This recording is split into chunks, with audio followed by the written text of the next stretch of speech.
This is a reading of the BFG, chapter 24, Feeding Time. While the giants were being captured, a tremendous bustle and hustle was going on back home in England. Every earth digger and mechanical contrivance in the country had been mobilized to dig the colossal hole in which the nine giants were to be permanently imprisoned. 10,000 men and 10,000 machines worked ceaselessly through the night under powerful arc lights, and the massive task was completed only just in time. The hole itself was about twice the size of a football field and 500 feet deep. The walls were perpendicular, and the engineers had calculated that there was no way a giant could escape once he was put in. Even if all nine giants were to stand on each other's shoulders, the topmost giant would still be some 50 feet from the top of the hole. Nine giant carrying helicopters hovered over the massive pit.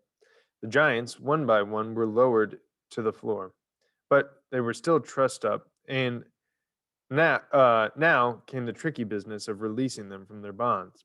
Nobody wanted to go down and to do this because there was the moment the giant was freed, he would be sure to turn on the wretched person who had freed him and gobble him up. As usual, the BFG had the answer. I has told you before, he said, giants is never eating giants. So I is going down and I shall untie them myself before you can say Jack Robinson. With thousands of fascinated spectators, including the Queen, peering down into the pit, the BFG was lowered on a rope. One by one, he released the giants. They stood up, stretched, stiffened their limbs, and started leaping about in fury. Why is they putting us down here in the grob sludging hole? They shouted at the BFG. Because you is guzzling human beings, the BFG answered. I is always warning you not to do it, and you is never taken the titchiest bit of notice. In that case, the flesh lump eater bellowed, I think we is guzzling you instead. The BFG grabbed the dangling rope and was hoisted out of the pit just in time. The great bulging sack that he had brought back with him from the giant country lay at the top of the pit. What's in there? The Queen asked him. The BFG put an arm into the sack and pulled out a gigantic black and white striped object the size of a man. Schnozcumbers, he cried. This is the repulsant schnozcumber, Magister, and that is what we is going to give these disgustive giants from now on. May I taste it? The Queen asked. Don't, Magister, don't, cried the BFG. It is tasting of trog filth and pig squibble. With that, he tossed the schnozcumber down to the giants below. Here's your supper, he shouted.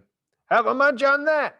He fished out more schnozcumbers from the sack and threw them down.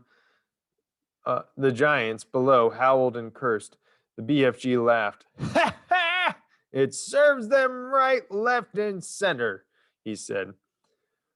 What will we feed them when the schnozcumbers are all used up? The Queen asked him. They is never being used up, Magister, the BFG answered, smiling.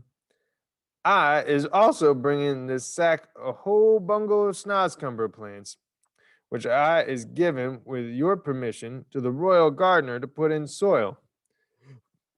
Then we is have an everlasting supply of this repulsant food to feed these thirst-bloody giants on. What a clever fellow you are, the Queen said. You are not very well educated, but you are really nobody's fool. I can see that.